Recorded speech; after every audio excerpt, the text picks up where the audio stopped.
NEET ২০২৫ result বেরিয়ে গেছে। পরীক্ষা কতটা টাফ ছিল হয়তো সবাই শুনেছো। এই কঠিন পরিস্থিতিতেও ওয়েস্ট বেঙ্গল থেকে একজন বাংলা মিডিয়ামের ছেলে রাম সৌনক পিট অল ইন্ডিয়া র্যাঙ্ক করেছে ৩৪২। হ্যাঁ, মাত্র 342 অর্থাৎ ৩৪২। তার প্রাপ্ত নাম্বার ছিল ৬২৫। বাংলা মিডিয়ামে পড়ে রানিং এতে কিভাবে সে এই র্যাঙ্ক করেছে এবং মজাদার গল্প হচ্ছে ও ক্লাস 11 টা পুরোটাই নষ্ট করেছে। 12 এ কি করে কামব্যাক করে এবং রানিং এতে একটা বছরে পরিশ্রম করে অল ইন্ডিয়া লেভেলে এরকম রেজাল্ট করেছে। আজকে সেই গল্পই শুনবো। আজকে আমার সঙ্গে আছে সৌনক পিট। Welcome to my channel Saunak. নমস্কার, আমি সৌনক বিট। আমার নিট 2025-এ প্রাপ্ত নম্বর 625 এবং আমি অল ইন্ডিয়া র্যাঙ্ক 342 সিকিউর করেছি। Thanks for the invitation. Biology শিখো। সৌনক, বাংলা মিডিয়াম থেকে স্টুডেন্টদের এরকম র্যাঙ্ক আমরা জেনারেলি খুব কম শুনে থাকি। এই জায়গায় হুম। তুমি 11 টা ওয়েস্ট করেছো আর 12 টায় কামব্যাক করেছো। এই গল্পগুলোতে তো আমরা আসবোই। সবথেকে ১ম এ একটা বেসিক পড়াশোনা নিয়ে একটুখানি গল্প করি। বহু মানুষের বহু ডাউটস থাকে কিভাবে নিটের প্রিপারেশন নেবে। তো সেটা নিয়েই তোমাকে সবথেকে ১ম আমি একটা কোয়েশ্চেন করতে চাই যে নিট নিয়ে কবে থেকে ভাবনা চিন্তা শুরু করো মোটামুটি? নিট নিয়ে মোটামুটি ক্লাস 10-এ যখন মাধ্যমিকটা শেষ হলো, তারপর পরই এমনি রেজাল্ট বেরোনোর পর এমনি চিন্তা ভাবনা শুরু করি যে নিট বা যেই এরকম জানতে পারলাম যে এরকম পরীক্ষা হয়। আর তখন ব্যাচ নিয়েছিলাম অর্জুনা, ফিজিক্স ওয়ালা থেকে অর্জুনা ব্যাচটা নিয়েছিলাম। আচ্ছা, ক্লাস 10 এ কি তুমি ভাবতে যে আমি নিটের প্রিপারেশন নেব? হ্যাঁ, ক্লাস 10-এ মানে শেষের দিকেই এনসিইআরটির বইগুলো কেনা হয়েছিল আমার। ক্লাস 10 এতে তোমার মাধ্যমিকের মার্কস কেমন ছিল? আমার ক্লাস 10-এর মার্কস ছিল 675, মানে 96.5%। সেই সময় কি এত ভালো মার্কসে কি কোনো ওয়েস্ট বেঙ্গলের পক্ষে র্যাঙ্ক এসেছিল? মানে মেধা তালিকায় মানে ৭৫ প্রায় মেধা তালিকার কাছাকাছি মেধা আই থিংক। তালিকার কাছাকাছি বলতে আমার ওয়েস্ট বেঙ্গলে আমার 17th র্যাঙ্ক ছিল। ১৭, বাহ! দারুণ র্যাঙ্ক ছিল। কংগ্রাচুলেশন তোমার এখনকার র্যাঙ্ক এবং তখনকার জন্য। তো মাধ্যমিকের যদি কোনো স্টুডেন্ট দেখে, সে যদি নিটের টার্গেট রাখে 11-12 এ পাস করতে চায়, হুম। মাধ্যমিকটা তার কিভাবে পড়াশোনা করা উচিত বলে তোমার মনে হয়? আচ্ছা, তোমার এখন এই র‍্যাংক করার পর কি মনে হয়? মাধ্যমিক আর উচ্চ মাধ্যমিক বোর্ডস এর পড়া, নিটের পড়া কি আলাদা নাকি সিমিলার? বলতে গেলে উচ্চ মাধ্যমিকের যে বোর্ডসের পড়াটা থাকে আর নিটের যেটা থাকে ওটা তো সিবিএসই বোর্ড। তো দুটো পড়ার মধ্যে সিমিলারিটি থাকলেও মানে বহু ক্ষেত্রেই আলাদা থাকে, কারণ হচ্ছে আমাদের 12-এর আর 11-এর যদি বায়োলজি বইটা দেখা হয় তাহলে বায়োলজি একটা বই আর এনসিইআরটির সব বইগুলো সাইজ মিশিয়ে দিলে সমান হয়ে যায়, মানে অনেকটাই বড় বই থাকে 11-12 বোর্ডের। তো সেদিক আর আচ্ছা এমনিতেও। তোমার কি হুম, বলুন। আচ্ছা তোমার কি মনে হয় যে 11-12 এর কনসেপ্ট যদি কোন স্টুডেন্ট ভালো করে নেয়, তার নিট এবং বোর্ড দুটোই তো সহজ হয়ে যাবে। এক্ষেত্রে কি বাংলার ওই মোটা বইগুলো পড়ার কি প্রয়োজনীয়তা আছে? নাকি নিটের নোটস বা নিটের রিলেটেড যে এনসিইআরটি বই সেগুলো পড়লে মোর দ্যান এনাফ বোর্ডস এ ভালো র‍্যাংক করার জন্য? মোটামুটি নিটের জন্য ক্লাস নোটস আর এনসিআরটি পড়লেই ভালো র্যাঙ্ক করা যেতে পারে এমনি। আচ্ছা, বহু মানুষের মধ্যে এরকমটা দেখতে পাই। তুমি যেহেতু রানিং এ র‍্যাংক করেছো তাই তোমাকে জিজ্ঞাসা। বহু গার্ডিয়ানের মধ্যে এখনো এই ভীতিটা এখনো চেঞ্জ হয়নি। যে ছেলে উচ্চ মাধ্যমিক আগে ভালো রেজাল্ট করুক। তারপর নিট দেবে না হয়। হুম। তোমার এটা নিয়ে কি মনে হয়? যে দুটোকে একসঙ্গে ক্যারি করাটা বেটার? নাকি এই যে ট্যাবুটা রয়ে গেছে, যেটা মানুষের ধারণা রয়ে গেছে যে বোর্ডস আছে, বোর্ডস আগে দিক, ভালো রেজাল্ট করুক উচ্চ মাধ্যমিকে, তারপর না হয় নিট বা অন্য কিছু কম্পিটিটিভ এক্সাম দেবে। তা আমার যেটা মনে হয় যে উচ্চ মাধ্যমিকের জন্য ফোকাস করাটা অতটাও গুরুত্বপূর্ণ না, কারণ হচ্ছে লোকে উচ্চ মাধ্যমিকের রেজাল্টটা কেউ জিজ্ঞেস করবে না যে কত পেলে বা এরকম কিছু জিজ্ঞেস করবে না, কিন্তু নিট বা জেইতে রেজাল্টটাই লোকে দেখতে যাবে। তখন যদি কেউ ঠিকঠাক রেজাল্ট না করে তখন লোকেই মানে খারাপ মন্তব্য করবে। আচ্ছা, তোমার উচ্চ মাধ্যমিক ২০২৫ এ দিয়েছো। তো এখানে মার্কস কেমন? আমার মার্কস ছিল 473। 473, যথেষ্ট ভালো নাম্বার। প্রায় 95% এর কাছাকাছি, তাই তো? হুম, হুম। তাহলে তোমার উচ্চ মাধ্যমিকে এত ভালো একটা মার্কস এবং নিটের ক্ষেত্রেও এত ভালো একটা র‍্যাংক। বহু স্টুডেন্ট যারা ভয় পায় যে দুটোকে একসঙ্গে ক্যারি করতে পারব না, তাদেরকে নরমাল একটা ১ থেকে ২ মিনিটে কি উপদেশ দেবে? দুটোকে কি করে ক্যারি করবে? তারপর তোমার স্ট্র্যাটেজি তো আমরা জানবোই নিটের জন্য কি। আহ, দুটোকে একসঙ্গে ক্যারি করতে গেলে বেসিক্যালি আমি তো যেটা বলবো নিটের ওপরে বেশি ফোকাস করতে, কারণ ফিজিক্স কেমিস্ট্রি বায়োলজি এমনিতেও হয়ে যাবে। আর যে কেমিস্ট্রিতে আমাদের অ্যাকচুয়ালি 5খানা চ্যাপ্টার এক্সট্রা থাকে বোর্ডসে, ওই লাস্টের দিকে 5খানা চ্যাপ্টার এমনি এক্সট্রা থাকে, ওই চ্যাপ্টারগুলোকে লাস্টের দিকে এমনি করা যেতে পারে। আর এমনিতে বায়োলজিতেও দু একটা চ্যাপ্টার এক্সট্রা থাকে। তো সেদিক থেকে আমি নিটের জন্যই পড়তে মানে বেশি প্রেফার করব। আর হচ্ছে ম্যাথমেটিক্স যাদের থাকে, পিসিএমবি স্টুডেন্ট, তাদের ক্ষেত্রে ম্যাথসটা ভালো করে করতে বলবো, কারণ হচ্ছে ম্যাথস একটা গুড স্কোরিং সাবজেক্ট। আমার ম্যাথসে 96 মার্কস ছিল। এমনিতে ভালো পড়াশোনা করলে যথেষ্টই ভালো নম্বর পাওয়া যেতে পারে। আর এমনি বাংলা ইংরেজি তো পড়তে হবেই। সুতরাং আমি উচ্চ মাধ্যমিকের স্টুডেন্টদের বাংলা, ইংরেজি আর ম্যাথসটাকে আলাদা করে ভালো করে পড়তে বলবো। আচ্ছা, আরেকটা খুব ইম্পোর্টেন্ট কোয়েশ্চেন, বহু মানুষের ডাউট থাকে যে তুমি বাংলা বোর্ড থেকে যেহেতু পড়েছো তোমার ক্ষেত্রে এই কোয়েশ্চেনটা খুবই প্রযোজ্য হবে। যে নিটের জন্য পড়াশোনাটা ইংলিশে জেনারেলি বহু মানুষ করে থাকে। কারণ এনসিইআরটির বইগুলো যেগুলো মেইন বুকস হিসেবে আমরা ধরি, বাংলা ভার্সন পাওয়া গেলে ইংলিশেতেই মেক্সিমাম জন পড়ে। তো হুম সেক্ষেত্রে বোর্ডসের পড়াটা সম্পূর্ণ বাংলায়, বা বোর্ডসের পরীক্ষা দেওয়াটাও বাংলায়। হুম সেক্ষেত্রে নিটের ক্ষেত্রে ইংলিশ, দুটোর মধ্যে ল্যাঙ্গুয়েজের কিছু একটা প্রবলেম হতো না? না, বেসিক্যালি কনসেপ্টগুলো তো মোটামুটি সেমই। আর কেমিস্ট্রিতে তো বাংলা ইংরেজি তেমন কোনো ডিফারেন্স নেই, শুধুমাত্র এই বোর্ডসের যে কিছু সংজ্ঞা থাকে বা এরকম কিছু ব্যাখ্যামূলক কোশ্চেন থাকে, তো সেইগুলোর ক্ষেত্রে একটু সমস্যা আমারও হতো, কারণ আমি পুরোপুরিভাবে ইংরেজিটাকেই ফলো করতাম। আর এমনি তেমন কোনো সমস্যা হতো না। আমি এমনিতে ইংরেজি তেও লিখতাম। তো আমার এমনি মার্কস কাটা গেছিল তার জন্য, কিন্তু ঠিকঠাকই করা যায়। যারা অ্যাকচুয়ালি পড়াশোনা পড়ুয়া ছেলে, তাদের পক্ষে কোনো সমস্যা হবে না। তা তোমার ১ম কেমন অসুবিধা হয়েছিল? হঠাৎ করে বাংলা থেকে ইংলিশে যখন জাম্প করলে হুম সেক্ষেত্রে ল্যাঙ্গুয়েজ হিসাবে? ল্যাঙ্গুয়েজ হিসেবে আমার এমনিতে সমস্যা হয়েছিল, কিন্তু ধীরে ধীরে ইংরেজিতে করতে করতে আমার প্রবলেমটা কেটেই গেছিল। অভ্যাস করলে কাটিয়ে যাওয়া যায় সহজে। আচ্ছা, এটা তো ল্যাঙ্গুয়েজের একটা প্রবলেম গেল। এবার যেই ছেলেরা ধরো ২০২৫ এ মাধ্যমিক দিয়েছে, 11 এ উঠেছে। এখনো বুঝতে পারছে না যে মাধ্যমিকে এত ছোট, ছোট সাবজেক্ট ছিল, এত ছোট, ছোট বই ছিল। হুম এখন 11 এ এত মোটা, মোটা বই। কিছুদিন পরেই ওদের সেমেস্টার এক্সাম।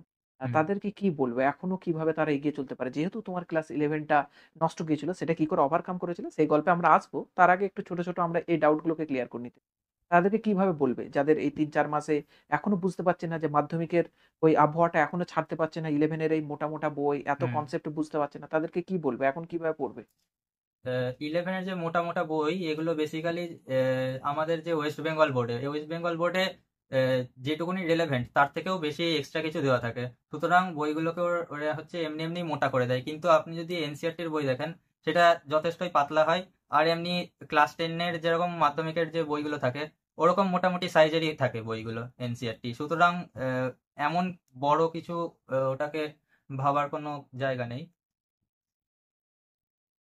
আচ্ছা, আর কনসেপ্টের দিক থেকে বহু স্টুডেন্ট একটা ক্লাস করেই বলে যে, "স্যার, এই একটা যে ক্লাস হলো এতে তো মাধ্যমিকের একটা চ্যাপ্টার শেষ হয়ে যায়।" হুম হুম ফিজিক্স, কেমিস্ট্রির ক্ষেত্রে কনসেপ্ট অনেক হিউজ, এত ফর্মুলা আছে।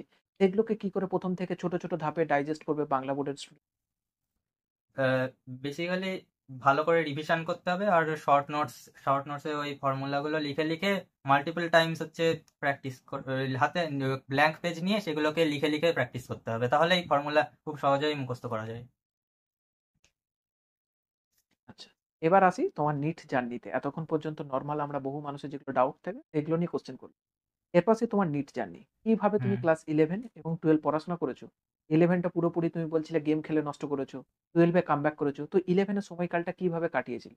হ্যাঁ, পুরোপুরি নষ্ট বলতে আমার অতটাও ইলেভেনটা খারাপ ছিল না। মানে আমার বোর্ডস এর পার্টটা ঠিকঠাক, মোটামুটি কনসেপ্ট গুলো ক্লিয়ার ছিল ঠিকঠাক, কিন্তু আমার অতটাও নিটের অ্যাপ্রোচটা ছিল না যে টেস্ট দিতে হবে বা এরকম রিভিশন করতে হবে, কোশ্চেন প্র্যাকটিস করতে হবে আলাদা করে। আমি এরকম কিছুই করিনি।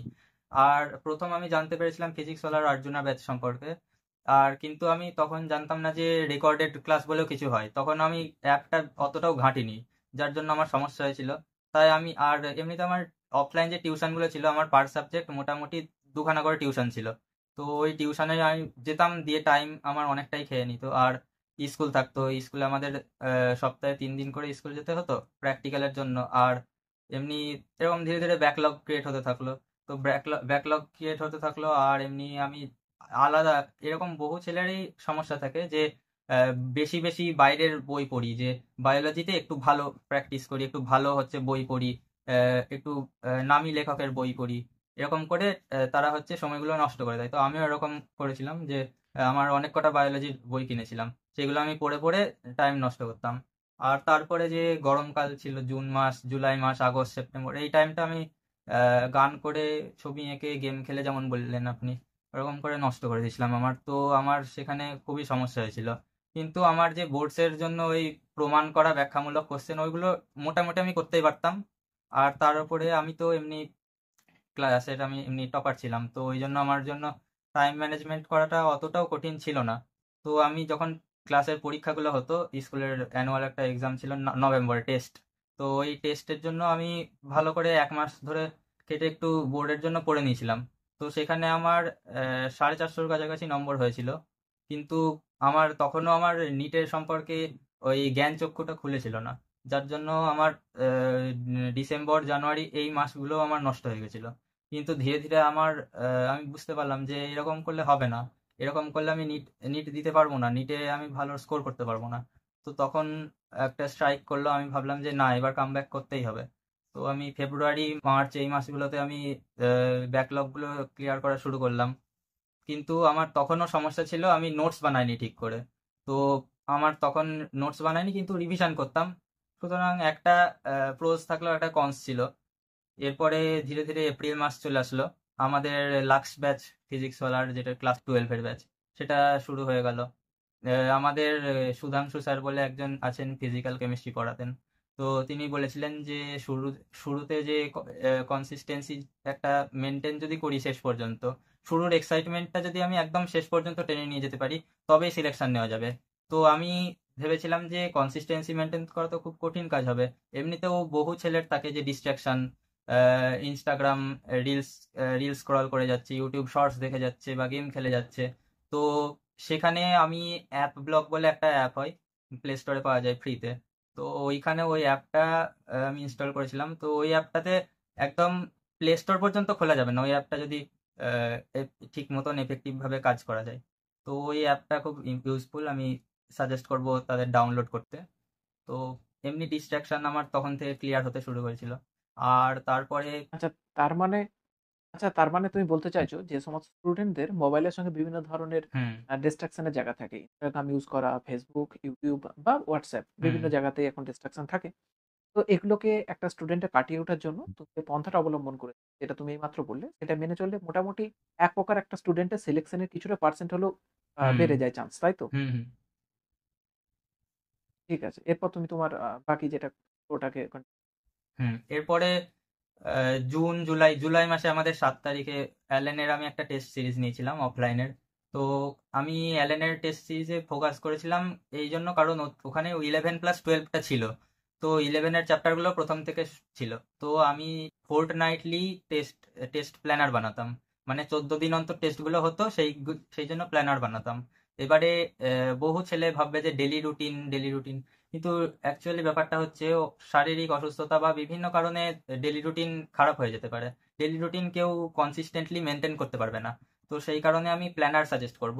কারণ হচ্ছে প্ল্যানারে উইকলি যদি আমি কোনোদিন আমি স্কিপও করে যাই, তাহলে আমি লাস্টে সেটা মেক আপ করে দিতে পারবো। তো আমি সেই অনুযায়ী প্ল্যানার বানাতাম। আর সোম থেকে শুক্র মোটামুটি আমার যে প্রথম সপ্তাহটা থাকতো, আমার টেস্টে 14 দিন থাকে, তো প্রথম 7 দিন আর দ্বিতীয় 7 দিন এরকম দুখানা ভাগ করে নিতাম। তো প্রথম 7 দিন আমি লেকচার আর ব্যাকলগ ক্লিয়ার করার উপরেই বেশি গুরুত্ব দিতাম। তো প্রথম 6 দিন ভালো করে লেকচারগুলো দেখে নিলাম। শনিবারে রবিবারে যদি কিছু ব্যাকলগ ক্রিয়েট হয়ে যায়, তাহলে সেগুলোও কমপ্লিট করে নিলাম। এরকম করতাম। আর হচ্ছে পরের যে সপ্তাহটা থাকতো, সেই সপ্তাহটা পুরো একদম শুধুমাত্র প্র্যাকটিস করতাম, কোনো লেকচার দেখতাম না, শুধু প্র্যাকটিস। সেখানে আমি আচ্ছা, এখানে একটুখানি তোমাকে থামিয়ে দিই আমি। হুম, তুমি বললে যে ক্লাস 11 এ তোমার সময় নষ্টের one of the most important একটা কারণ ছিল যে রেগুলার তুমি 2 টো করে সাবজেক্টে যেহেতু টিচার ক্লাস হুম। করতে যাওয়া, স্কুলে 3 দিন প্র্যাকটিক্যাল। ক্লাস 12 এর ক্ষেত্রে কি ওই অফলাইনের বার্ডেনটা কমিয়ে অনলাইনের প্রতি কি আগ্রহটা বাড়িয়েছিলে? হ্যাঁ, আমি অফলাইনে টিউশন দুটোর জায়গায় একটা করে মাস্টার নিয়েছিলাম। আর তাছাড়া এমনি আমি অফলাইনে মাস্টারের কাছে তেমন যেতাম না। আমি শুধু ওই টেস্ট থাকতো, ওই সপ্তাহে সপ্তাহে এরকম টেস্ট নিত, ওই তখন ওই টাইমটাতেই আমি যেতাম শুধু টেস্ট দিতে। আচ্ছা, বহু স্টুডেন্ট বা বহু গার্জেন এখনো মনে করেন যে অনলাইনে পড়াশোনা হয়তো স্টুডেন্টদের হবে না। কনসেপ্ট বিল্ড আপ হবে না। হুম, কারণ আমরা নিজেরা অনলাইন এডুকেটর পড়াই। আমরা বহুজন গার্জেনের সঙ্গে এই কথাগুলোর সম্মুখীন হয়ে থাকি। হুম। তো তুমি যখন পড়ছে 11 টার মনে হলো যে পড়তে গিয়ে সময় নষ্ট হচ্ছে, সেখান থেকে 12 এ উঠে কামব্যাক করলে অনলাইনই ভরসা। সেই জায়গা থেকে তুমি গিয়ে কি বলবে? অনলাইনের প্রতি আস্থা রাখতে নাকি অফলাইন ইস বেটার দ্যান অনলাইন? আমি তো রেকমেন্ড করব অফলাইনের থেকে অনলাইনটাই ভালো, কারণ হচ্ছে অনলাইনে চার দেওয়ালের মধ্যে একদম ফুল ফোকাস দিয়ে পড়াশোনাটা করা যায়। আর তাতে কোনো ডিস্ট্রাকশনও থাকে না, যদি মোবাইলের ওই ডিস্ট্রাকশনটা কমানো যায়, তাছাড়া আর কোনো ডিস্ট্রাকশন থাকেও না। আর কনসিস্টেন্সি এমনিও মেনটেন করা যায়। তো অনলাইনটাই আমি সাজেস্ট করবো তাদের পড়ার জন্য।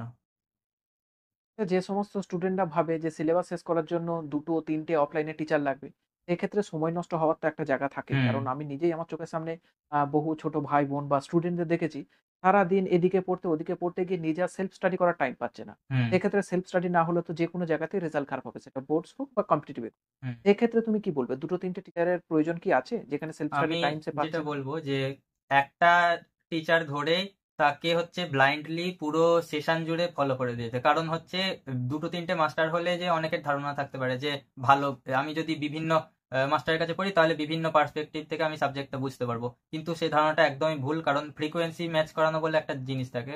সেই ফ্রিকোয়েন্সি যদি মাস্টারের সঙ্গে স্টুডেন্টের ম্যাচ না করে তাহলে কোনোদিনও সেটা স্টুডেন্ট সেটা পড়াটা বুঝতে পারবে না। তাই আমি একটা টিচারকেই ফলো করতে বলবো। সে যে কোনো টিচারই হোক, একখানা টিচার ব্লাইন্ডলি শুরু থেকে একদম শেষ পর্যন্ত ফলো করতে। আচ্ছা, সেটা অনলাইন হতে পারে বা হুম। অফলাইন। কোনো সমস্যার কারণ নেই, তাই তো? না। আচ্ছা, তোমার কি মনে হয় তোমার এই সিলেকশনেতে টিচারের ডিপেন্ডেন্সি বা টিচারের গাইডেন্সটা কতটা গুরুত্বপূর্ণ? কম্পিটিটিভ এক্সামের ক্ষেত্রে এবং বোর্ডস এর ক্ষেত্রে, দুটো ক্ষেত্রেই। হুম। টিচাররা এমনি মোটামুটি ভাবে আমাদের যে ফিজিক্স ওলাই ক্লাসগুলো ছিল সেখানে তো মোটামুটি নিট পার্সপেক্টিভেই আমাদের পড়াতো।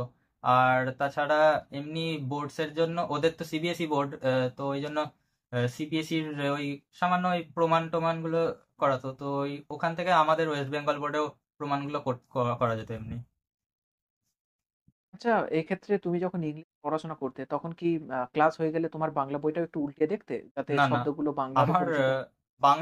বাংলার যে বইগুলো ছিল ধুলো পড়ে গেছিল আমার বাংলা বই। আমি বাংলা বই টাচও করতাম না। আমি শুধু ওই ক্লাস নোটসই সারাদিন পড়ে যেতাম, আর হচ্ছে ওই যেটা বায়োলজির এনসিআরটি ওইটা, আর ওই একটু কেমিস্ট্রির আচ্ছা, এনসিআরটি।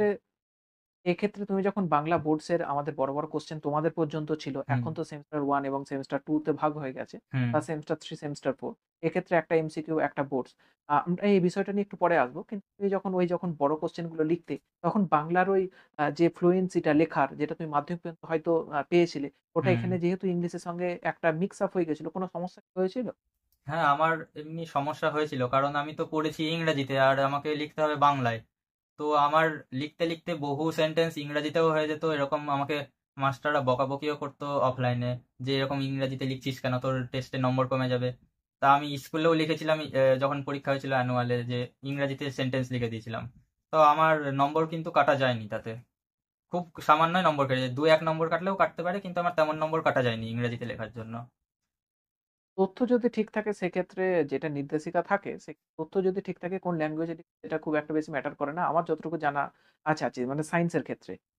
হ্যাঁ। এক্ষেত্রে তুমি এই জিনিসটা তোমার যেটা সমস্যা একটু হলেও হয়েছিল, এটাই কেউ ওভারকাম করার জন্য তাকে কি সাজেস্ট করবে? কেউ যদি নিটের ক্লাসই একদম ভালোভাবে ফলো করে, তারপর কি বাংলা বইটা তার দিন শেষে একবার দেখে নেওয়া উচিত? হুম, বাংলা বই বলতে যে এমনি অনেক কোশ্চেন ব্যাংক পাওয়া যায়, তো ওই কোশ্চেন ব্যাংক অনুযায়ী যদি পাস্ট ইয়ার কোশ্চেন 10 বছর করে নেওয়া যায়, তাহলে সেটা সাফিসিয়েন্ট বলে মনে করা যেতে পারে। আর এমনি লাস্টের দিকে টেস্ট পেপার তো বেরোয়। আর বড় কোশ্চেন লেখার ক্ষেত্রে অযথা বড় কোশ্চেন না লিখে, আহ, প্রত্যেকটা বড় কোশ্চেনের কিছু একদম সেন্সিটিভ পয়েন্ট থাকে, তো ওই পয়েন্টগুলোকে যদি ফোকাস করা হয়, ওই পয়েন্টগুলো লিখলে পুরো নম্বরই দেওয়া যায়। তো আমি তো এরকম করে লিখতাম, আমার অ্যান্সার গুলো ছোট হতো। আমার অনেক বন্ধুরা বড় বড় অ্যান্সার লিখতো, তারা কম নম্বর পেতো, আমি বেশি নম্বর পেতাম। তো ওদের অনেক অবাক লাগতো। সায়েন্সের ক্ষেত্রে এটা একদমই প্রযোজ্য যে হুম। একদম মেইন পয়েন্ট তুলে দিলেই নাম্বার পাওয়া যাবে। হুম। সেক্ষেত্রে ওই গল্প ইতিহাসের মতো লেখার কিছু বিষয়। আচ্ছা, আমি যখন এইটা শেষ করলাম, এরপর এই নতুন জিনিসটায় আসি যেটা ওয়েস্ট বেঙ্গলে এখন শিক্ষা ব্যবস্থায় চালু হয়েছে। সেটা হচ্ছে সেমেস্টার 1, সেমেস্টার 2, সেমেস্টার 3, সেমেস্টার 4। অর্থাৎ ক্লাস 11 এর ১ম সেমেস্টারটা এমসিকিউ, 2nd টা রিটেন। 12 এর ক্ষেত্রেও সিমিলার। ১ম টা এমসিকিউ, তারপরটা রিটেন। এক্ষেত্রে তোমার কি মনে হয় এই যে ১ম সেমেস্টারে এমসিকিউ করেছে, এই সময় স্টুডেন্টদের সিলেবাসটা কিভাবে নিটের জন্য তৈরি করা উচিত? যেহেতু বোর্ডস এর এক্সামে এমসিকিউ, নিটও এমসিকিউ। এক্ষেত্রে কি এটা সুবিধাজনক বেশি বলে তোমার মনে হয়?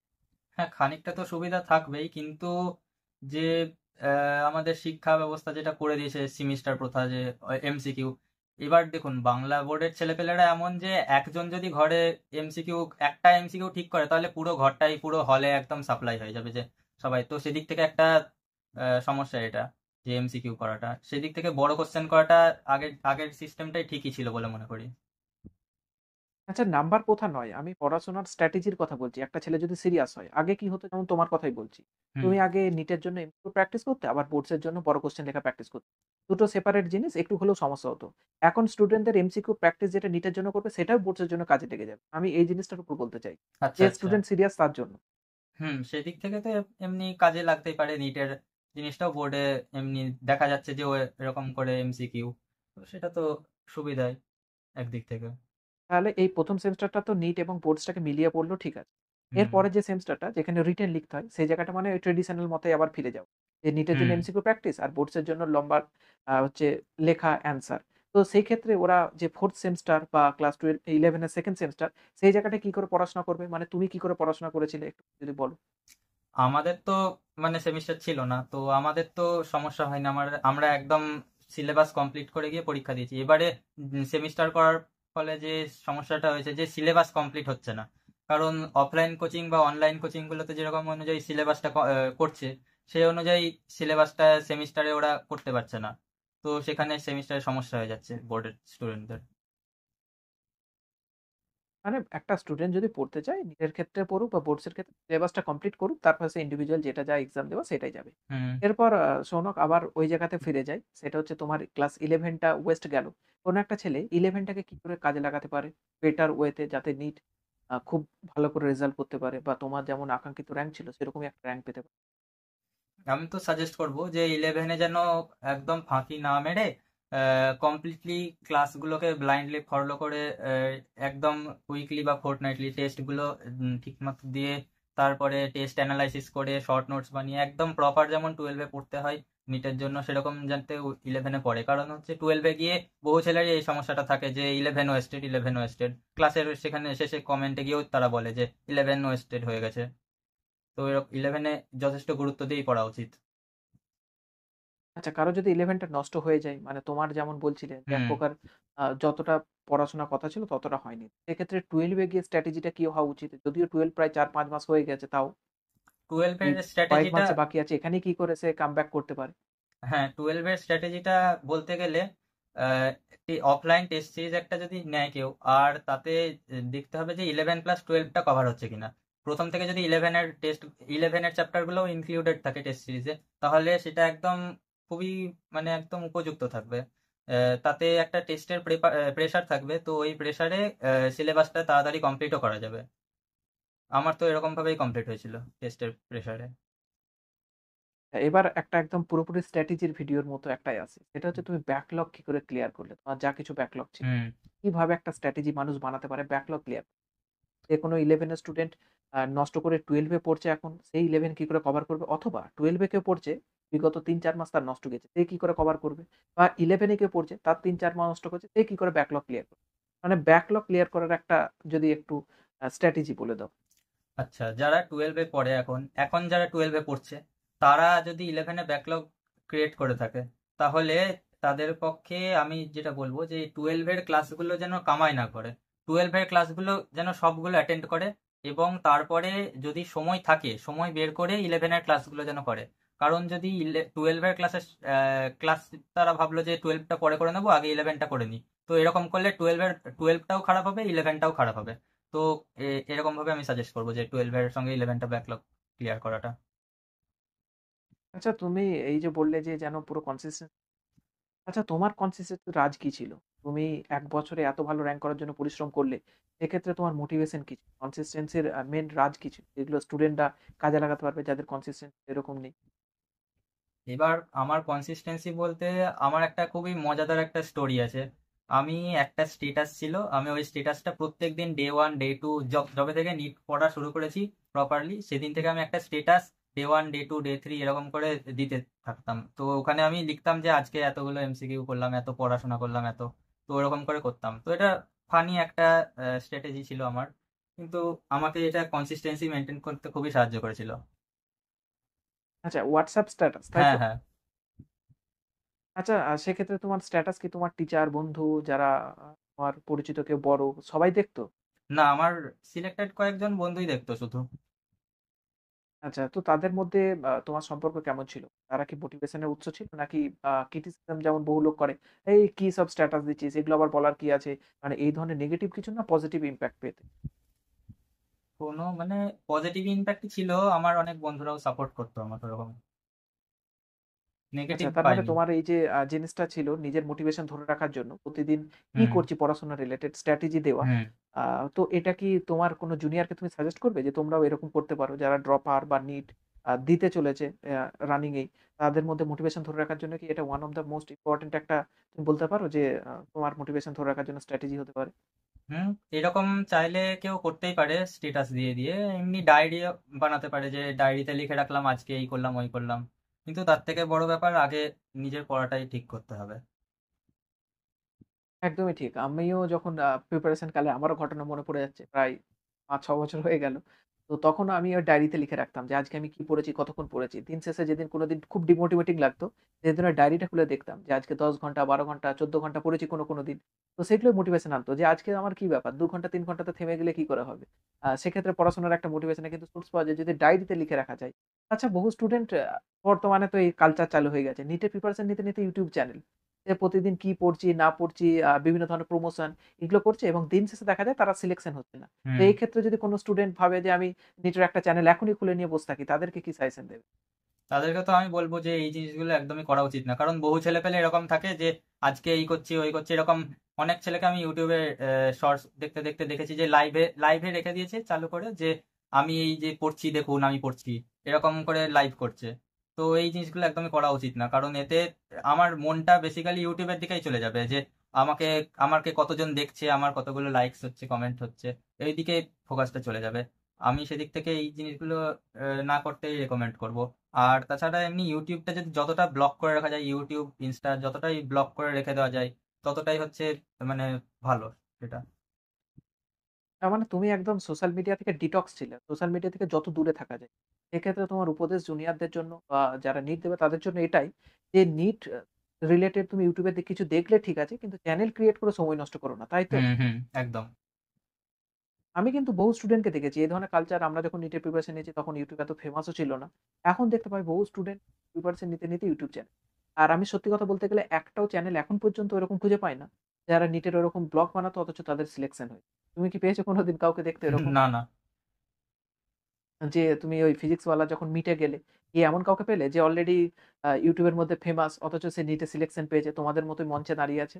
না, এরকম কেউই ছিল না, তবে আমি ছিলাম। আমি তাও আমার ইউটিউব চ্যানেল ছিল, কিন্তু নিট রিগার্ডিং ছিল না, নিটের টাইমে ছিল না। আমার YouTube channel basically editing video সম্পর্কেই ছিল, আমি এডিটিং স্কিলস শিখেছিলাম আগে। আচ্ছা, তো তোমার কি মনে হয় যে পড়াশোনার পাশাপাশি ওই জিনিসগুলো কি নিটের প্রিপারেশন এ করলে সময় নষ্টের বিষয় থাকে নাকি নিজের প্যাশনকে ছোটখাটো ভাবে ফলো করা যেতে পারে? এমনিতে নিটের টাইমে আমি যেটা বলবো এগুলো ফলো করা উচিত না, কিন্তু আমি টাইম বের করে এমনি শিখেছিলাম এগুলো। যারা টাইম ম্যানেজমেন্ট খুবই ভালো করে করতে পারে, যে দিনে যাদের খুব কম সময় পড়তে হয়, বা তাড়াতাড়ি করে সব জিনিস বুঝে নিতে পারে, তাদের পক্ষে এগুলো ঠিকঠাকই আছে, কিন্তু নিটের টাইমে এগুলো না করাই ভালো। আচ্ছা, তো আমরা মোটামুটি একটা ডিজিটাল বিষয় নিয়ে কথাবার্তা বললাম। হুম। এবার বহু স্টুডেন্টকে এটাও দেখতে পাই যে নিটের প্রিপারেশন এ এত মগ্ন হয়ে যায় বা বাবা-মা এত চাপ দেয় যে তারা খাওয়া-দাওয়া ভালো করে না, তাদের ঘুম ঠিকঠাক হয় না, বাইরে বন্ধুদের সঙ্গে বেরোতে যায় না, কোথাও ঘুরতে যায় না। মানে বিষয়টা হচ্ছে একটা ঘরের মধ্যে যেন সে বদ্ধ হয়ে জীবন কাটাতে শুরু করে। তো সেক্ষেত্রে মেন্টালি বহু মানুষের একটা প্রেশার পড়ে, মেন্টালি বহু ডিসফাংশন দেখা যায়। সেক্ষেত্রে মেন্টাল রিটার্ডেশন হয় বা আ বহু মানুষের ডিপ্রেশন আসে। এই ক্ষেত্রে একটা স্টুডেন্টের তোমার কি মনে হয়? বন্ধুদের সঙ্গে মেলামেশা, খাওয়া-দাওয়া, ঘোরা, মানুষের সঙ্গে কথা বলা এটা কেমন করা উচিত নিটের প্রিপারেশন কালে তার মেন্টাল হেলথ ঠিক রাখার জন্য? মানে মানুষের সঙ্গে কথাবার্তা বলতে গেলে অতটাও বাইরের লোকের সঙ্গে কথা বলা উচিত না, কিন্তু এমনি বন্ধুদের সঙ্গে একটু, যদি কারোর অফলাইন টিউশন থাকে তাহলে এমনি তো মেলামেশা সেখানে হবেই, সাধারণ সেটা। তো আর এমনি বদ্ধ জীবন এটা একদমই করা উচিত না, খাওয়া দাওয়া ভালো করে করতেই হবে, কারণ হেলথ হচ্ছে সব থেকে ভ্যালুয়েবল জিনিস। হেলথ চলে গেলে আমি নিট নিট যেই কিছুই করতে পারবো না। আর ঘুম, ঘুম তো দিনে হচ্ছে, আমি যেমন 7 ঘন্টা আমার ঘুম একদম মাস্ট ছিল।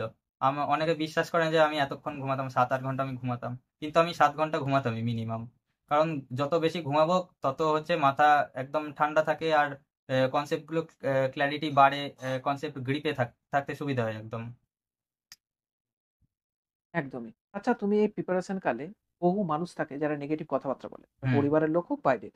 আমরা বাঙালিরা এমন দুর্ভাগ্যবান যে আমাদের পরিবারের লোকই বেশি পায় যারা নেগেটিভ কথাবার্তা বলে ডিমোটিভেট করে। এই প্রিপারেশন নিচ্ছিস, পাবি না। বিভিন্ন টিচারও আছে যারা এই ধরনের কথাবার্তা বলে।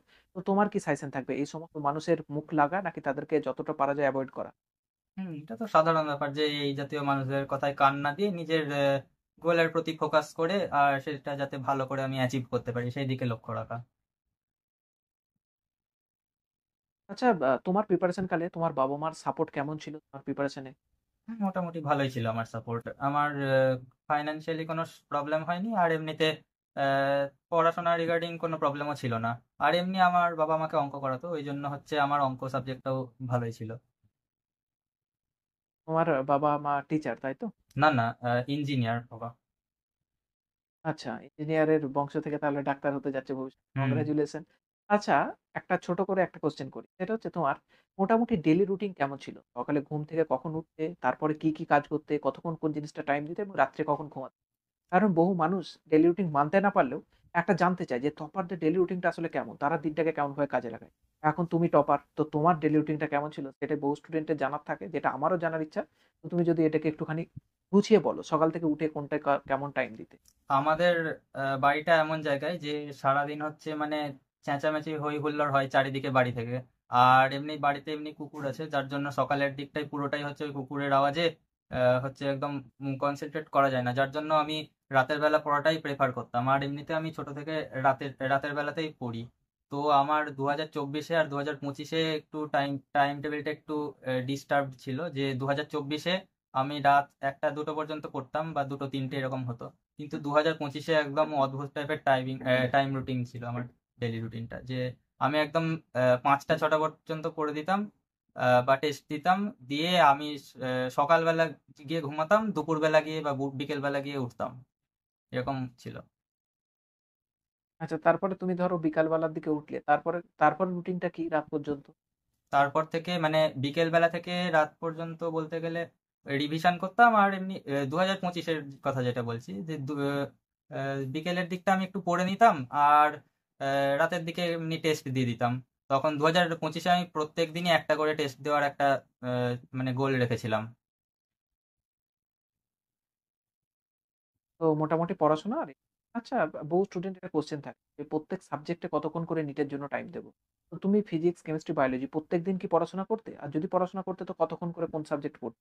আমি বলবো বহু ছেলে, কারণ বহু ছেলেই হচ্ছে বায়োলজিটায় ভালোবাসে বলে বেশি টাইম দিয়ে ফেলে, কিন্তু আমি সাজেস্ট করবো যেন তারা ফিজিক্সে বেশি টাইম দেয়। ফিজিক্স আর ইনঅর্গানিক কেমিস্ট্রি, কারণ ইনঅর্গানিক কেমিস্ট্রিতে মুখস্থর জিনিস বলতে গেলে অনেক কনসেপচুয়াল জিনিসও থাকে।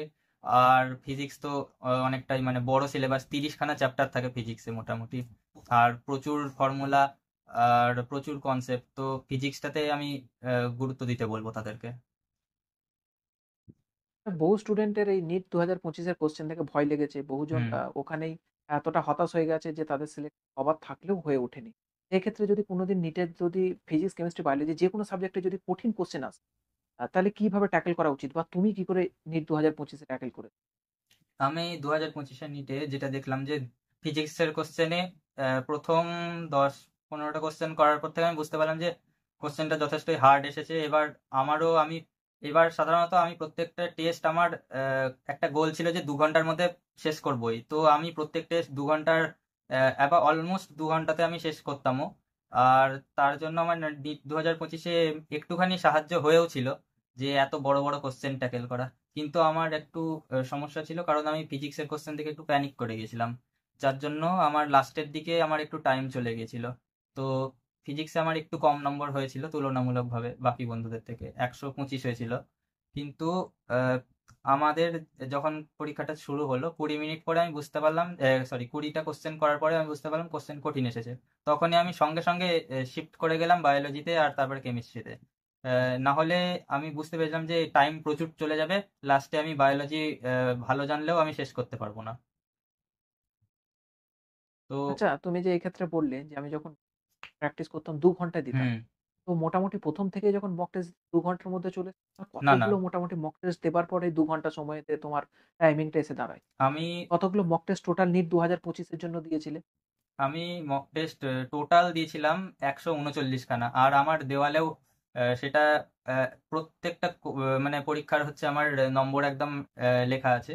আর সেখানে হচ্ছে আমি মোটামুটি ফিজিক্স ওয়ালার লাক্স ব্যাচের টেস্ট দিয়েছিলাম, আর্জুনার টেস্ট দিয়েছিলাম, লাক্স 2.0, 3.0, 4.0, আর্জুনা 2.0, 3.0, 4.0, ইয়াকিন ইয়াকিন নিট বলে যে ড্রপারদের চ্যানেল আছে, সরি ব্যাচ আছে, তাদের ইয়াকিন 2.0 টেস্ট দিতাম।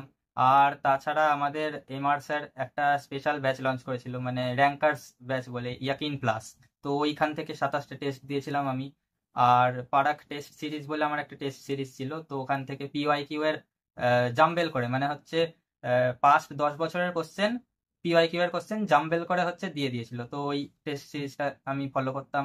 তাছাড়া আমার র্যাঙ্কার্স টেস্ট সিরিজ ছিল ফিজিক্স ওয়ালার, সেখান থেকে আমি 18টা টেস্ট দিয়েছি। আর আকাশের আমি কয়েকটা টেস্ট, 2-4টে টেস্ট এরকম দিয়েছিলাম। তো মোটামুটি আমার 139 খানা মোট টেস্ট হয়েছিল। তার মধ্যে আমার 100 খানা মোটামুটি টেস্টের পর থেকে আমি এটা চালু করেছিলাম যে 2 ঘন্টার মধ্যে টেস্ট দেবো। তার মানে লাস্ট 39টা টেস্ট তুমি নিট 25-এর আগে হুম। যেগুলো দিয়েছিলে সেগুলো তো তোমার চেষ্টা থাকতো 2 ঘন্টার মধ্যে যেন কমপ্লিট হয়, তাই হুম। তো? আচ্ছা, আমি তোমাকে একটা জিনিস জিজ্ঞাসা করি যে এই যে 139টা টেস্ট দিলে এর জন্য তো হিউজ পরিমাণ সময় প্রত্যেকদিন লেগেছে, বা কবে থেকে এটা চালু করেছিলে টেস্টটা দেওয়াটা? এমনি মোটামুটি ভাবে যে টেস্টগুলো, আমি অ্যাকচুয়ালি উইকলি একখানা করে টেস্ট দিতাম। আমাদের ফিজিক্স ওয়ালার একটা টেস্ট হতো, এক সপ্তাহ, একটা রবিবার ফিজিক্স ওয়ালার টেস্ট হতো, আর তারপরের সপ্তাহে অ্যালেনের টেস্ট হতো, এরকম করে আহ, এক এক সপ্তাহে পরীক্ষা থাকতো, এরকম করে হয়ে গেছিল। আর 2025 সালে যে রুটিনটা আমি বললাম যে আমার ডেলি রুটিনটা একটু একদম ওভার পাওয়ার্ড একটা রুটিন ছিল, তো ওইখান থেকে আমি হচ্ছে এরকম বেশি বেশি টেস্ট দেওয়া চালু করেছিলাম। আর এপ্রিল মাসে আমি পার ডে 2 থেকে 3টে টেস্ট দেওয়া শুরু করেছিলাম। পার ডে 2 থেকে 3টে, হুম। তাই তো? Per day. তার মানে নিট 2025 হয়েছিল মে মাসের 3 তারিখ বা 4 তারিখ খুব সম্ভবত। হুম। তার 1 মাস আগে থেকে তুমি ডেইলি 2টো বা 3টে করে দিতে। হুম। আচ্ছা, 2টো বা 3টে করে যে তুমি সারাদিনে টেস্ট দিতে, সেক্ষেত্রে তোমার হয়তো 6 থেকে 7 ঘন্টা টেস্টের জন্য যেত। বাকি টাইমটা কি করতে? টেস্ট অ্যানালিসিস করতে নাকি হ্যাঁ, রিভিশন? টেস্ট অ্যানালাইসিস, কারণ হচ্ছে টেস্ট অ্যানালাইসিস হচ্ছে খুবই গুরুত্বপূর্ণ টুল, কারণ 3 ঘন্টার একটা পরীক্ষা, তাতে 3 ঘন্টা যদি কেউ টেস্ট অ্যানালাইসিস করে, তার পক্ষে সেটা খুবই ইউটিলাইজিং হবে, কারণ হচ্ছে টেস্ট অ্যানালাইসিস করলে জানা যাবে যে আমি কোন জায়গাগুলো ভুল করছি। তো ওই ভুলগুলোকে শুধরানো ভালো করে, ওই পয়েন্টগুলোকে এনসিইআরটিতে হাইলাইট করা যে এই জায়গাগুলো ভুল হলো, এই ফিজিক্সের এই পয়েন্টগুলো, আমার ফর্মুলাগুলো আমার ভুল হলো, বা এই কনসেপ্টটা আমার উইক আছে, সেইগুলো একটু আলাদা করে যদি পয়েন্ট করা যায়, তাহলে সেটা খুবই গুরুত্বপূর্ণ সেটা ছাত্রদের কাছে। আচ্ছা, এক্ষেত্রে তুমি যে এতগুলো টেস্ট দিয়েছিলে সবগুলো কি অফলাইন বা অনলাইন মিক্স ছিল, নাকি না, পিওরলি লাস্টের দিকের গুলো অফলাইনেই দিতে? আমার শুধু অ্যালেনের যে টেস্টগুলো ছিল, 18টা টেস্ট হয়েছিল অ্যালেনের, তো ওই টেস্টগুলো আমার শুধু অফলাইন ছিল, বাকি সব টেস্ট আমার অনলাইন। আচ্ছা, তুমি যে বললে বাড়িতে বসে দিনে 2 করে এপ্রিল মাসে দিতে, এগুলো কি অনলাইনে ছিল নাকি হ্যাঁ, হ্যাঁ, অফলাইন? অনলাইন। অনলাইন। আচ্ছা, এক্ষেত্রে অনলাইনে টেস্ট দিতে, দিতে হঠাৎ করে তুমি নিটে গিয়ে পেপার মোডে বসলে। এতগুলো টেস্ট অনলাইনে, মানে তুমি অল্প সংখ্যক টেস্ট অফলাইনে দিয়েছিলে। এক্ষেত্রে অনলাইন আর অফলাইনে টেস্ট দিতে গিয়ে কি প্রবলেম ফেস করতে হয়েছিল? না, এমনি মোটামুটি কোনো প্রবলেম ফেস করতে হয়নি, কারণ আমি যে অনলাইনে টেস্টগুলো দিতাম সেগুলো ওএমআর কিনেই দিতাম, মানে আমাদের ওএমআর ফ্রিতে দিয়েছিল ফিজিক্স ওয়ালা থেকে, তো ওই ওএমআরই আমি টেস্ট দিতাম, তো সেরকম আচ্ছা, কোনো মানে সমস্যা নেই। কোশ্চেনটা তুমি মোবাইলে দেখতে, কিন্তু ফিল আপটা ওএমআরই করতে, তাই তো? হ্যাঁ, মানে হ্যাঁ। এক প্রকার অফলাইনই হয়ে গেল। হ্যাঁ, হ্যাঁ। আচ্ছা, তাহলে এক্ষেত্রে এটা তো যথেষ্ট, আই থিংক তোমাকে হেল্প করেছিল ওএমআর ফিল আপের টাইমিং হুম। বা ওএমআর ফিল আপের যে স্ট্র্যাটেজি সেগুলোকে কন্ট্রোল করার জন্য। বহু স্টুডেন্টকে দেখতে পাই যে ওএমআর ফিল আপ করতে পারে না, বহু অনিচ্ছা থাকে। এক্ষেত্রে তুমি তাদেরকে কি সাজেস্ট করবে যে ওএমআরটা ফিল আপ করা কতটা জরুরি নিটের জন্য? আমি সাজেস্ট করব যে ওএমআর ফিল আপ হচ্ছে এক ধরনের আর্ট, কারণ হচ্ছে বহু ছেলে পেলে এরকম যখন হচ্ছে টেস্ট দিয়ে, মানে নিটের অ্যাকচুয়াল পরীক্ষার পরে বাড়িতে আসে, বাড়ি এসে অ্যান্সার গুলো মেলালো, দিয়ে বললো যে আমি এত এত নম্বর পাবো, কিন্তু গিয়ে লাস্টে রেজাল্টের সময় গিয়ে দেখা গেল যে নম্বর এত কমে গিয়েছে। তার কারণ কি, দেখা যাচ্ছে যে ওএমআর তারা ঠিক মতন ফিল করেনি, নাহলে একটু বাইরে বেরিয়ে গেছে, পুরো ফিল করতে পারেনি, ফাঁকা রেখে দিয়েছে, এরকম কোনো সমস্যা হতে পারে। তো ওএমআর ফিলিং এর উপরে একটু বেশি গুরুত্ব দেওয়া উচিত। এমনিতে আমার ওএমআর এমনি একটু হলেও ধীরে ধীরে ফিল হতো, যার জন্য টাইমিং একটু 2 ঘন্টা সামান্য ক্রসও করে যেত, 2.5 ঘন্টা এরকম সামথিং চলে যেত টাইম। তো আর এমনিতে হ্যাঁ, এরকম একটু হয়। আচ্ছা, তুমি যে এইমাত্র 2 ঘন্টার কথাটা বললে, আমি করতে ভুলে গেছিলাম, জিজ্ঞাসা করি। যে 2 ঘন্টার যে সময়ের মধ্যে তুমি চেষ্টা করতে পুরো টেস্টটাকে দেবার, এখানে কোন সাবজেক্টের জন্য কতক্ষণ টাইম অ্যালট করতে এবং ওএমআর ফিল আপটা কিভাবে করতে টেস্টের সঙ্গে? এবার দেখুন, ব্যাপারটা হচ্ছে আমি প্র্যাকটিসের মানে এমসিকিউ প্র্যাকটিসের ওপরে একটু বেশি হচ্ছে আহ, ধ্যান দিয়েছিলাম। তো ওই জন্য হচ্ছে আমি ডেলি হচ্ছে 100 থেকে 200টা প্রথম দিকে, মানে হচ্ছে জুন জুলাইয়ের দিকে 100-200 খানা কোশ্চেন ডেলি করতাম। এবার ধীরে ধীরে যত কোশ্চেন প্র্যাকটিস করবে তার অবভিয়াসলি তার স্পিড আর অ্যাকিউরেসি দুটোই বাড়বে। আর এমনি আমার রিসোর্সেস লিমিটেডই ছিল। আমার মোটামুটি 6-7টা রিসোর্সেস ছিল, ওখান থেকে আমি সেমই কোশ্চেন বারবার করতাম। তো আমার ভুলও হতো, একই কোশ্চেন বারবারও ভুল হতো, নতুন নতুন ভুলও হতো, শিখতাম। তো এরকম করে আমি পার ডে 400 থেকে 500টা কোশ্চেন এমনিও করতে পারতাম। আর শনিবারে আমার প্রত্যেকটা টেস্টের আগে শনিবারে 1000 খানা কোশ্চেন আমার টার্গেট থাকতো। আমি 1000 বহুবার 1000-এর ওপরেও কোশ্চেন করেছি। তো এটা কাইন্ড অফ আর সাবজেক্ট নাকি সব মিলিয়ে? সব মিলিয়ে। আচ্ছা। এবার এটা নিয়ারলি ইম্পসিবল লাগতে পারে, কিন্তু যারা, আমি এরকম বহুজনের সঙ্গে কন্ট্যাক্ট করেছি, ইনফ্যাক্ট আমাদের ফিজিক্স ওয়ালার যারা যারা গিয়েছিল রেজাল্ট সেলিব্রেশনে, তো তাদের মধ্যেও অনেকে 80,000 এরকম সামথিং কোশ্চেন করেছে টোটাল। তো আমি যদি এরকম 400-500 কনসিস্টেন্টলি করতে পারতাম, আমার তো অনেক 7 লাখের ওপরে এমসিকিউ হয়ে যেত, কিন্তু আমার মোটামুটি 1.5 লাখ সামথিং কোশ্চেন হয়েছিল।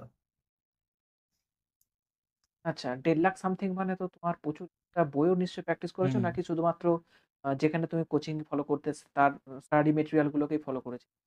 হ্যাঁ, এক্সট্রা বই তো ফলো করতেই হবে অবভিয়াসলি, কারণ হচ্ছে আমি স্টুডেন্টদের সাজেস্ট করব যে ডিপিপি মডিউলস আর পিওয়াইকিউ 38 বছর এই বছরে ধরলে, তো এই তিনটে যেন একদম প্রায়োরিটি লিস্টের টপে থাকে। এই তিনটে করে তারপরে হচ্ছে বাকি যে কোনো বই, এমটিজির ফিঙ্গার টিপস হোক আর এরলেস, আরিহান্ত, বহু বই আছে মার্কেটে অ্যাভেলেবেল, তো সেইগুলো যাতে ফলো করা হয়। আর এমনিও অনেক কোচিং সেন্টার মডিউলস পাওয়া যায় ইন্টারনেটে, সবই ফ্রিতেই পাওয়া যায় টেলিগ্রামে। আচ্ছা, এবার ওই কোশ্চেনটাতে আবার ব্যাক করি যে 2 ঘন্টার মধ্যে কোন সাবজেক্টে কতক্ষণ টাইম দিতে সলভের জন্য পরীক্ষাতে? মোটামুটি এবারে প্র্যাকটিস করতে করতে আমার স্পিডটা বেড়ে গেছিল। তো ফিজিক্সে মোটামুটি আমার 30-45 সেকেন্ডে এক একটা কোশ্চেন হয়ে যেত। আর বায়োলজিতে 1 মিনিটে 2 থেকে 3টে কোশ্চেন এমনিও হয়ে যেত। তো এরকম ভাবে 1 ঘন্টা, আমি 1 ঘন্টা টাইমার লাগিয়ে করতাম যে ফিজিক্সটা আমি 1 ঘন্টার মধ্যে শেষ করব, কেমিস্ট্রিটা 30 মিনিটে আর বায়োলজিটা 30 মিনিটে। তো কেমিস্ট্রিতে টাইমটা একটু বেশি লাগতো আর বায়োলজিতে তাড়াতাড়ি হয়ে যেত। বহু স্টুডেন্টের হঠাৎ করে যখন এই টাইমিংটা 200 মিনিট থেকে 180 মিনিট করে দিল 180টা কোশ্চেনের জন্য, কোশ্চেন হুম। সংখ্যাটা কমিয়ে দিল, তখন তোমার কোনো এফেক্ট পড়েছিল পরীক্ষার ক্ষেত্রে স্ট্র্যাটেজিতে? তখন আমার মার্কসটা সিগনিফিকেন্টলি ডিক্রিজ হয়ে গেছিল, কারণ হচ্ছে 20 খানা ওই যে লাস্টে কোশ্চেন থাকে, তো ওই কোশ্চেনে আমার একটু সমস্যা ছিল, কারণ হচ্ছে লাস্টে অপশান থাকে যে 10টার মধ্যে আমি এই এতগুলো কোশ্চেন করে নিলাম। তো ওই অপশানটা তো আর থাকলো না, ওই জন্য হচ্ছে সমস্যা খুবই হয়েছিল আমার। আচ্ছা, এই ক্ষেত্রে যারা বর্তমানে প্রিপারেশন নিতে যাবে 180 মিনিটে 180টা কোশ্চেন কিভাবে ট্যাকেল করবে? কিছু যদি সাজেশন তুমি দাও। পার মিনিট একটা করে কোশ্চেন বরাদ্দ থাকে, এটা তো অবভিয়াসলি, কিন্তু ফিজিক্সের ক্ষেত্রে, বায়োলজির ক্ষেত্রে টাইমটা কম লাগে, ওই জন্য 1 মিনিটে 2টো কোশ্চেন যদি কেউ টার্গেট করে রাখতে পারে তাহলে ঠিকঠাক ভাবেই কমপ্লিট করতে পারবে। ফিজিক্সে 45 মিনিট, কেমিস্ট্রিতে 45 মিনিট আর বায়োলজিতে বাকিটা, এরকম করে করতে পারে কেউ। আর বাকি তো ওএমআর আচ্ছা, ফিলিংয়েও নিটের একটা টাইমিং থাকে। আচ্ছা, নিটের ক্ষেত্রে আমরা দেখতে পাই যে নিটের 3 ঘন্টা এক্সামের টাইমিং দেয় ঠিক আছে। তার মধ্যে সই করানো, ছবি তোলা, বিভিন্ন জায়গায় সিগনেচার করানো। তো এই সময়তে 10 থেকে 15 মিনিট বহু স্টুডেন্টের নষ্ট হয়। তাহলে ওই যে টাইমটা এক্সট্রা নষ্ট হচ্ছে ওটাকে কি করে এখানে মেকআপ করবে? ১ম থেকে কিভাবে প্র্যাকটিসের মধ্যে ইনক্লুড করবে? ওই জন্যই ওই 3 ঘন্টার পরীক্ষার মধ্যে 2 ঘন্টার মধ্যে শেষ করার একটা ওই গোলটা রাখতে হবে। তবেই ওই ওই ওই প্রবলেমটা, বা কেউ যদি বাথরুমে যেতে চায় তাহলে সেই প্রবলেম অনেক কিছু ওভারকাম করা যেতে পারে। এবার সৌনক, একদম লাস্টের দিকে আমরা ইন্টারভিউ চলে এসেছি। এখানে তোমাকে জিজ্ঞাসা করব যে আজকে জুলাই মাস। সামনে August, September, October, November, December, January, February, March, April, May. মোটামুটি একটা স্টুডেন্টের কাছে আমি যদি নিয়ার অ্যাবাউট ধরেই দিই যে মে আর জুন নষ্ট হয়েছে, জুলাই থেকে সে পড়াশোনা করছে। তাহলে মোটামুটি 10 মাসের কাছাকাছি নিটের জন্য বাকি বা 9 মাস ধরে নিলাম। এই 9 মাস তোমার কি মনে হয় মান্থ ওয়াইজ কেমন একটা স্ট্র্যাটেজি হওয়া দরকার? যেটা স্টুডেন্টের জন্য একদম ফাইনাল ব্লাইন্ডলি তারা ফলো করতে পারে, যেটা তুমি ফলো করেছিলে। তুমি যদি তোমার মান্থ ওয়াইজ একটা স্ট্র্যাটেজি বলো। আমি মান্থ ওয়াইজ তো সেভাবে বলা যায় না, কিন্তু বলতে চাই যে এই 2025-এর মধ্যে যেন সিলেবাসটা একদম কভার আপ করে নেওয়া যায়। তো 2025-এ যদি সিলেবাসটা কভার করে নেওয়া যায়, তাহলে 26 সালে প্রথম থেকে যদি বেশি করে টেস্ট প্র্যাকটিস এই সেশনগুলো করা যায়, তাহলে সেটা খুবই ইউজফুল হতে পারে। আচ্ছা, এক্ষেত্রে এনসিইআরটির উপর ফোকাস কতটা থাকবে? হ্যাঁ, এনসিইআরটি যেটা বলতে গেলে এনসিইআরটির এক একটা ওয়ার্ড খুবই সিগনিফিক্যান্ট, কারণ একটা and, or, besides, thereafter, এসব বিভিন্ন ওয়ার্ড থাকে, সেন্সিটিভ ওয়ার্ড সেগুলো। সেখান থেকে অ্যাসারশন রিজনের কোশ্চেনগুলো তৈরি হয়, স্টেটমেন্ট বেসড কোশ্চেন তৈরি হয়।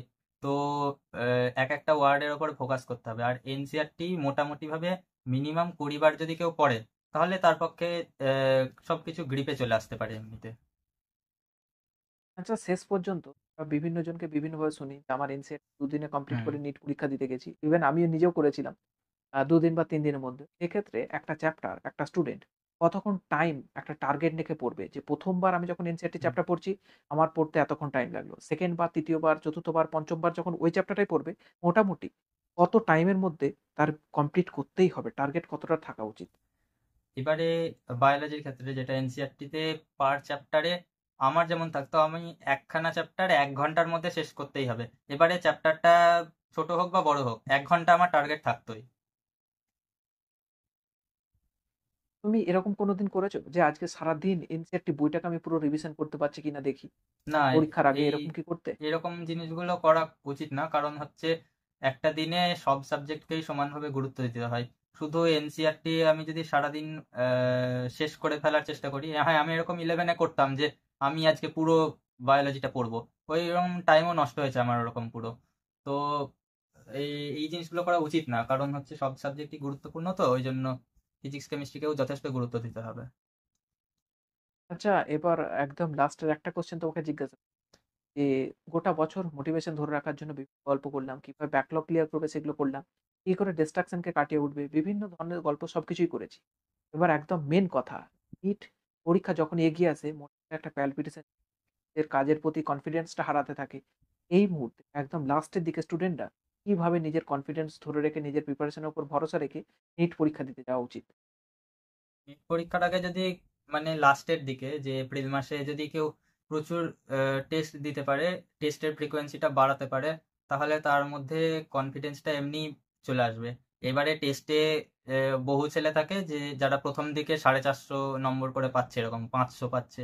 তো তাদের পক্ষে একটু ইমপ্রুভ করে লাস্টের দিকে যখনই তারা 650 সামথিং এরকম নম্বর তুলতে থাকবে, তখন তাদের মধ্যে কনফিডেন্সটা এমনিই বেড়ে যাবে যে আমার নিটে সিলেকশনের পার্সেন্টটা বেড়ে যাবে, সিলেকশনের চান্সটা বেড়ে যাবে একটু। তো এরকম করে টেস্ট দিতে হবে। আচ্ছা, তোমাকে একটা কোশ্চেন আমি জিজ্ঞাসা করি, যেমন আগেকার দিনে এমন চালু হয়ে গেছিল 635 কাট অফ 2024, তোমরা মোটামুটি পরীক্ষা যখন দিতে ভাবতে যে 650 700-র কাছাকাছি গিয়ে পৌঁছাতে হবে, নাহলে সিলেকশন হয়তো হবে না। তো এই বছর হঠাৎ করে কাট অফটা ড্রপ করতে যাচ্ছে 510 থেকে 20-র মধ্যে হয়তো কাট অফটা যদি থাকে। হুম। তো এই ক্ষেত্রে যারা এখন টেস্ট দিচ্ছে তাদের মোটামুটি কোন মার্কসটা পেলে তাদের মনে হওয়া উচিত যে একটা মোটামুটি আমি সেফ মার্কস পাচ্ছি? কারণ কোশ্চেন সব কোচিং ইনস্টিটিউটই হঠাৎ করে হার্ড করতে শুরু করেছে নিট 2025-এর কোশ্চেন দেখে। তো আমি তো বলবো যে সব কোশ্চেনই ঠিক করতে হবে।